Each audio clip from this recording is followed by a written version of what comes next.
Gue heran banget setelah nonton One Battle After Another dengan durasi yang hampir 3 jam. Gue nggak pernah kepikiran sama sekali pengen ke toilet. Gue nggak pernah kepikiran sama sekali nguap. Apalagi kepikiran pengen wall out keluar dari bioskop. Ini film seru parah dengan durasi 2 jam 40 menit lebih itu. Ini film menyajikan sesuatu yang gue cari selama ini. Karena memang kurang lebih ceritanya tentang ya dunia ini bekerja, gimana negara superpower, gimana kelompok-kelompok ekstremis yang berkuasa, orang terkaya di dunia itu ternyata punya sistem-sistem yang tersembunyi yang bikin kita melek sendiri dan makin diyakinkan di film ini. Oh my god. Jadi nonton film ini tuh kayak berasa ngobrol sama temen jam 2 malam. Jam 5 tuh biasanya ngomongin tentang alien gitu. Nah, ini yang gue rasakan, kepuasan yang gue rasakan nonton One Battle After Another ini. Dan lagi-lagi, ini kan sutradaranya Paul Thomas Anderson. Ya, kalian tahu sendiri buat teman-teman yang suka nonton film-film yang level-level festival gitu, indie dan sebagainya, pasti kalian nggak asing dengan Paul Thomas Anderson. Karena dia sering banget gue lihat bikin film-film yang bertema-tema isu sosial, politik, yang dibalut dengan komedi. Dan sekarang lebihnya adalah di sini Thomas kayaknya pertama kali ya dia bikin film dengan budget 2,9 triliun dan sangat serius dan panjang juga. Plus juga bintang utamanya adalah Leonardo DiCaprio. Gue juga heran nih sama bapak-bapak satu ini, kok di setiap film dia rata-rata berhasil ya. Dan dia ini kayaknya punya mata batin bisa milih mana film yang menurut dia bakal berhasil. Dan kenapa nggak berasa sampai 2 jam 40 menit ini nggak berasa pengen ke toilet? Karena memang patternnya tuh cepet guys, scene per scene-nya tuh cepet banget dari awal sampai akhir. Bahkan di menit awal itu buat teman-teman yang nggak bisa ngikutin subtitle atau bahasa Inggrisnya, itu sempat bakal ketinggalan tuh. Itu mungkin sedikit kekurangan kali ya, karena memang patternnya cepet, bus. Gimana sih akhirnya ketemu dengan kelompok ekstremis ini yang membela keadilan ini yang dinamakan dengan Friends 75. Mereka ini bisa dibilang kelompok yang melawan arus, yang nggak mau tunduk dengan aturan pemerintah yang dianggap bodoh gitu. Dan akhirnya mereka memberontak dan menimbulkan banyak influence ke kelompok-kelompok pemuda lainnya akhirnya bergabung yang bikin kelompok Friends 75 ini jadi lebar luas bahkan sampai ke 30 tahun selanjutnya. Dan pionir utama terbentuknya Friends 75 ini ya gara-gara si Leonardo DiCaprio yang berperan sebagai karakter Bob plus juga kekasihnya itu Perfidia kalau nggak salah ya. Gue kalau koreksi kalau salah.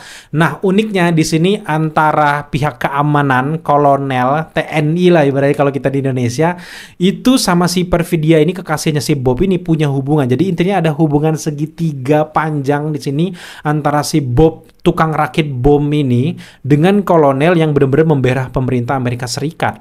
Jadi ada beberapa cinta segitiga yang akhirnya membuat Perfidia ini menikah dengan Bob, melahirkan anak. Ternyata cem-cemennya itu bukan anak si Bob ini, dan gue nggak mau terlalu panjang jadi spoiler, tapi intinya gitu, ada anak nantinya yang akhirnya akan menjadi sumber masalah nantinya. Anaknya itu bernama Willa. Dan sampai umur 16 tahun atau 17 tahun akhirnya dicari lagi sama kolonel, sehingga itu yang bikin kelompok ini yang sempat kabur dengan beberapa kekacauannya itu merasa tenang sekitar belasan tahun, tiba-tiba dicari lagi sama kolonel gara-gara dia pengen cari si Willa itu, memastikan apakah dia itu anaknya beneran apa enggak, dengan embel-embel yang membunuh banyak orang yang menghalangi gitu. Dan di sini banyak banget yang terlibat, mulai dari kelompok-kelompok ekstremis, kelompok-kelompok konglomerat yang mengatur dunia ini tuh ada juga ikut campurnya. Kolonel yang pengen gabung ke kelompok konglomerat ini itu merasa kayak ada syarat yang harus dipenuhi yang membuat dia harus membersihkan semua itu. Jadi panjang banget, jelimbet banget, entah kenapa, tapi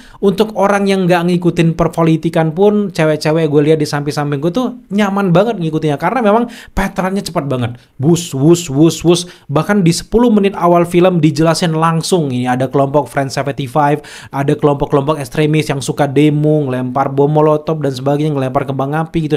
Akhirnya menjelang ke hampir ke babak kedua, kita dijelasin bahwa ada kolonel ini diajak sama sebuah konglo, akhirnya masuk lagi ke babak ketiga, pecah gongnya di sini, dimana ketika si Bob ini harus mencari Willa yang diculik sama sang kolonel dari Lockjaw ini yang diperankan sama Sean Penn ya, kalau nggak salah. Itu gue ngakak banget. Dan enaknya di sini kenapa gue suka film ini adalah ini kan tentang isu politik, tapi itu kita kayak ngerasa nggak digurui gitu. Dan secara keseluruhan karakter-karakter di situ menolak sikap pasif yang membuat film ini jadi beragam. Gue suka banget di sana. Tapi pattern dari cerita yang cepet, babi bu berasa video TikTok kayak gitu, nggak dikasih ruang untuk bernapas, itu membuat kita kayak wow.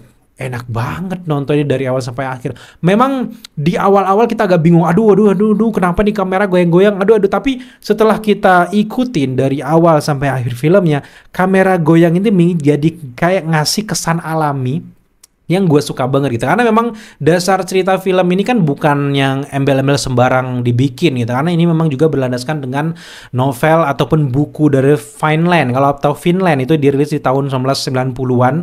Itu juga menceritakan tentang kondisi politik dan juga sosial di kala itu. Diangkat jadi film dan juga Thomas Paul Anderson juga nggak mau keluar terlalu jauh dari buku itu. Jadi akhirnya kita diperlihatkan dengan gamblang. Ini benar-benar relate. Apalagi dengan kita Indonesia yang sempat baru-baru ini ada demo kayak gitu, itu udah kelihatan banget ada polisi yang tiba-tiba, gue nggak bilang polisi ya, polisi sana yang akhirnya menyamar ngelempar molotov supaya polisi yang bertugas di depan bisa mukul para pendemo. Itu kan isu-isu rumor-rumor klasik dan juga hal yang lumrah yang dialami para pendemo. Gue juga mantan pendemo gitu, tapi kayak gitu ya, pasti di setiap demo itu biasanya ada hal yang bikin kacau, ada orang-orang yang masuk ke dalam, yang orang luar yang ingin mengacaukan demo tersebut kan. Di situ juga dijelasin gimana ini adegan di rooftop tuh, gue suka banget sih, apalagi pas dia jatuh dari pohon. Gila, itu keren banget. Plus juga ada Sensei itu karakter gue suka banget, mematikan. Tiba-tiba dia ada aja cara jaringan udah luas banget, karena mau nggak mau juga film ini akan mengangkat tentang isu imigran, isu perpolitikan di seluruh dunia. Jadi kalau teman-teman bilang, wah ini terlalu nyinggung Indonesia, ya enggak men. Seluruh dunia juga ngalamin hal kayak gitu, nggak cuma Indonesia. Jangan NPD, Anda semuanya. Karena memang kondisi dunia saat ini, apalagi ada perang, ada juga COVID-19 kemarin, itu mau nggak mau memang seluruh dunia lagi krisis gitu. Jadi setiap negara itu memikirkan negara mereka masing-masing. Termasuk di film ini dijelaskan secara gamblang dan bener banget. Rating dia kan itu 17 tahun ke atas, itu bener-bener cocok banget. Nggak yang berdarah-berdarah banget gitu, tapi isu politiknya itu yang bikin ini klasifikasinya adalah 17 tahun ke atas, di bawah santai, di bawah humor, enak banget. Gua belum pernah nemuin film sepuas ini dalam 5 tahun terakhir kayaknya, mohon maaf bener. Gue jadi pengen ngikutin semua film-film dari Paul Thomas Anderson ini. Gue suka filmnya tuh beragam. Properti yang digunakan, lokasi yang digunakan luas banget yang membuat kita nggak bosan, nggak yang template-nya di rumah, di lapangan, kayak gitu kan, kiasannya gitulah. Tapi ini nggak. Kadang ada di gurun, kadang ada di jalan yang meliuk-liuk kayak gitu. Ada mobil sportnya, ada beberapa motor-motor, ada klub mafia ini luas banget filmnya. Mungkin keuntungan bagi sutradara gitu ya, karena memang durasinya hampir 3 jam, sehingga eksplorasinya itu jauh lebih luas lagi, dan penonton bisa kayak, gue berasa main GTA San Andreas anjir, kayak berasa ini seharian gue nonton film kayak gini tuh gue sanggup, saking bagusnya gitu. Ditambah lagi dengan scoringnya, sinematografinya deh kita sekarang bahas, nggak usah ditanyain lagi. Sinematografi apa, nggak ada kekurangan sebenarnya. Dari awal sampai akhir pun sebenarnya gue bilang dari awal review bagus, gue beri skor 9/10, itu udah selesai kan. Tapi gue mungkin kalian butuh penjelasan untuk lebih meyakinkan gitu, karena film ini lagi-lagi untuk teman-teman yang suka ngobrol tengah malam perpolitikan, ini sangat cocok banget gitu. Nggak cuman Leonardo DiCaprio ya, juga karakter-karakter pendukung itu mendukung cerita dengan sangat baiknya, terutama karakter kayak Sensei tiba-tiba punya plot twist di baliknya itu, yang tadinya cuma ngajar si Willa itu aja kayak taekwondo itu ya, cuma taekwondo aja, ternyata jaringannya luas banget. Dia yang mengatur para imigran. Terus juga Sean Penn sebagai Kolonel Stephen J. Lockjaw ya, itu Lockjaw, gila itu. Apalagi menderang ke babak-babak akhir, gue pikir dia bakal tewas gitu, dan akhirnya dia sumbing kayak gitu, mohon maaf gitu. Itu ngakak banget. Dan kasihan sih kalau ada satu karakter yang kita benar-benar harus kasihan, dia si Lockjaw itu.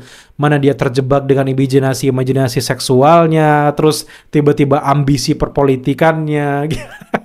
Itu gimana dia kayak seks antara ras itu tuh kayak bener-bener kayak jadi isu global kan. Jadinya kita kan di sini bener-bener kayak kalau mau lebih relate kayaknya penonton Amerika tuh lebih relate tentang kulit putih, kulit hitam, penindasan, imigran. Ya kurang lebih juga Indonesia, semua negara juga mengalami yang sama terkait dengan imigran juga. Bahkan Indonesia secara keseluruhan ini relate banget. Lagi-lagi gue nggak bisa ngomong kekurangan yang nggak ada kekurangan di film ini. Yang paling gue suka adalah aksi kejar-kejaran, liak-liuk di jalan itu berasa nonton film horor anjir. Kayak naik turun kayak berasa gue nyetir mobil sendirian gitu. Apalagi gue kan nonton di IMAX ya, enak banget, eargasm, terus eyegasm, mata, aduh, semuanya tuh kayak enak banget perpaduannya. Kayak gue ini masterpiece sih, gue bilang masterpiece karena memang lagi-lagi kalau kayaknya film tahun 2026 Oscar gitu ya, mungkin ini film layak mendapatkan banyak Oscar karena enak banget. Mulai dari filmnya penuh makna, ritme-ritmenya keren, tapi balik lagi ke adegan yang jalan tadi, itu kan kayak jump scare kan. Kita nunggu momen dia ketabrak, atau paling nggak ada tronton yang muncul kan. Meliak, liuk, kayak ada kayak di padang pasir gitu, kayak suhunya panas banget gitu. Liak, liuk, itu nggak dikasih.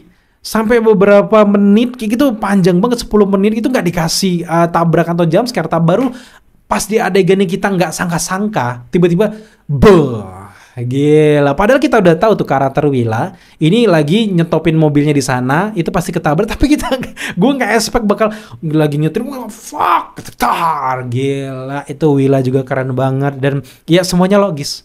Semuanya logis, gue nggak bisa, ini film yang gue cari selama-lamanya, mungkin 1 abad ini, yang gue cari, yang mengangkat tentang isu-isu perpolitikan, tapi dibikin guyon, yang bikin kita nggak berat sama sekali. Jadi buat teman-teman yang mungkin mau ngajak istrinya, pacarnya, yang nggak suka perpolitikan, nonton ini, itu jadi melek sebenarnya di dunia ini tuh ada sistem tersembunyi sebenarnya yang ya disampaikan di film ini. Jelas banget ini ya film kita semua gitu. Sebenarnya kita sadar ya setelah nonton film ini bahwa kita tuh sebenarnya udah dikuasai sama orang jauh-jauh hari sebelum kita lahir gitu. Bahkan kalian tuh dari gadget kalian lah, dari inilah, itu semuanya dikuasai guys. Jadi sadar gitu.